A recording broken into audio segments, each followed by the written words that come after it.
ஆண்டுதோறும் தனியாரிடம் எவ்வளவு தெரியுமா, எவ்வளவு கோடி தெரியுமா மின்சாரம் வாங்கிட்டு இருக்காங்க?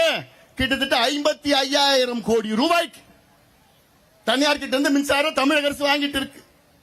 5,500 கோடியில எத்தனை பெர்சென்ட் கணக்கு நீங்களே போட்டுங்க. 55,000 கோடியில எத்தனை பெர்சென்ட் கணக்கு நீங்க போட்டுங்க. ஆண்டுதோறும் இவங்க கிட்ட போயிட்டு இருக்கு. அப்போ இவங்க எங்க போய் அரசு துறையில மின்சாரத்தை தயாரிக்க போறாங்க? தயாரிப்பாங்களா? இல்ல. இன்னும் சொல்ல போனா 2014 இருந்து இன்னைக்கு வரைக்கும்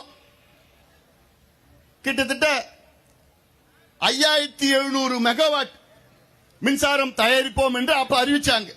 2014 5,700 மெகாவாட் அறிவிச்சு அது திறப்பு விழா நடந்தது. என்னென்னமோ நடந்தாங்க. எங்க பேப்பர் அதுல பாத்தீங்கன்னா எண்ணூர் சிறப்பு பொருளாதார மண்டலத்தில் தலா 660 மெகாவாட் திறன் கொண்ட 2 மின் உலைகள். இது திட்டம் 2014 செப்டம்பர் 27ஆம் நாள் தொடங்கப்பட்டது. இந்த திட்டத்தின் மதிப்பு 7,814 கோடி. இந்த திட்டம் 2021ஆம் ஆண்டு பயன்பாட்டுக்கு வந்திருக்கணும், ஆனா வரல. அடுத்தது 660 மெகாவாட் எண்ணூர் மின் திட்டம் 2014 ஜூலை 14ஆம் நாள் தொடங்கப்பட்டது. இது 6,380 கோடி மதிப்பிலான திட்டம். இது 2022-23 பயன்பாட்டுக்கு வந்திருக்கணும், ஆனா வரல.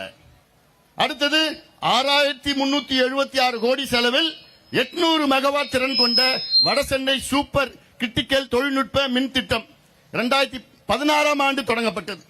இது 2019ஆம் ஆண்டிலே நடைமுறைக்கு வந்திருக்கணும், ஆனா 2024 மார்ச் மாதம் 7ஆம் தேதி இந்த திட்டத்தை முதலமைச்சர் தொடங்கி வைத்தார். ஆனாலும் 1 மெகாவாட் கூட அந்த திட்டத்திலிருந்து இதுவரைக்கும் வரல. தொடங்கிட்டார், ஆனா வரல.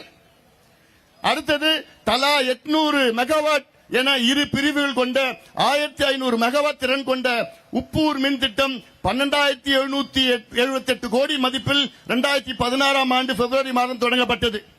2021ஆம் ஆண்டு இந்த திட்டம் நடைமுறையில் வந்திருக்கணும், ஆனால் வரல.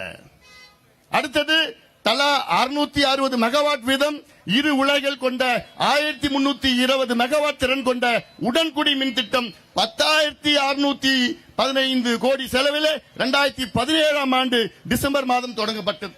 இது 2022ஆம் ஆண்டிலே நடைமுறைக்கு வந்திருக்கணும், ஆனா வரல. இது திட்டமிட்டு தான் செஞ்சிருக்கிறாங்க, திட்டமிட்டு தான் நடக்குது. ஏன்னா அவன் அதிகமா கமிஷன் கொடுக்கிறான். வேற என்ன காரணம்?